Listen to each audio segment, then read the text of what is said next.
Okay, now this last part is pretty simple. When you have a fraction in the exponent, basically the top number stays and the bottom number goes. Let me see. Is there a mnemonic? We'll see if we can come up with this. So basically, um, so the 2 would go on the outside, and 25 cubed would go on the outside, and that would come out to 5 cubed because you'd simplify the 25. It should be 125.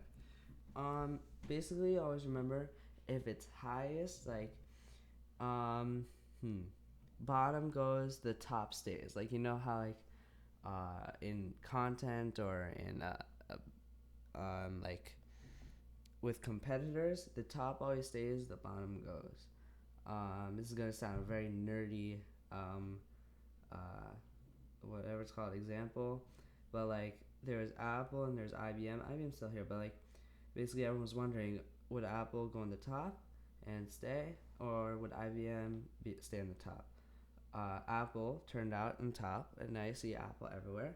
IBM, it's still a thing, but it's not in the same category as Apple anymore. So they left. So that's what we'll do here as well. 16,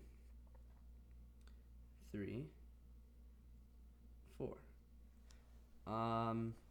Also, this is a negative, so it's going to be 1 over 16. So then we can evaluate that 1 over 2/3,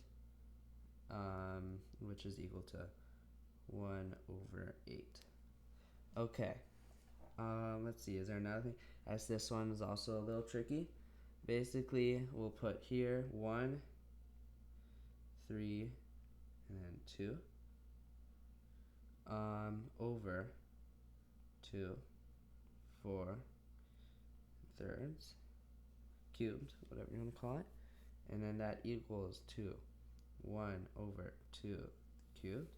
So see here how it's like, yeah, and that would be 2 cubed is 8, so 1 over 8.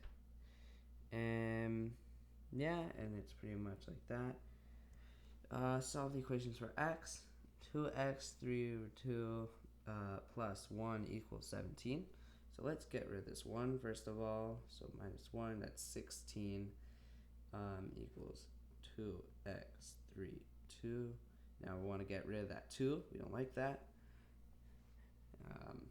So 16 over 2 is 8. 8x 3 over 2. And then we're going to bring this on over here. Alright, we're going to give that to the 8. We're going to give him a nice present, as they say. But you do have to flip it when you bring it over the tracks. So, yeah. And then we'll have x equals 8. The bottom goes and the top stays. So 8 squared cubed, that goes into 2 squared because we first want to get rid of this 8, make it a little easier. So 8 cubed is 2, and then 2 squared is 4. So x equals 4. Yes, and is this one the same? Yes, pretty much the same. It's just with negative, so it'd be like this one over here. And yeah.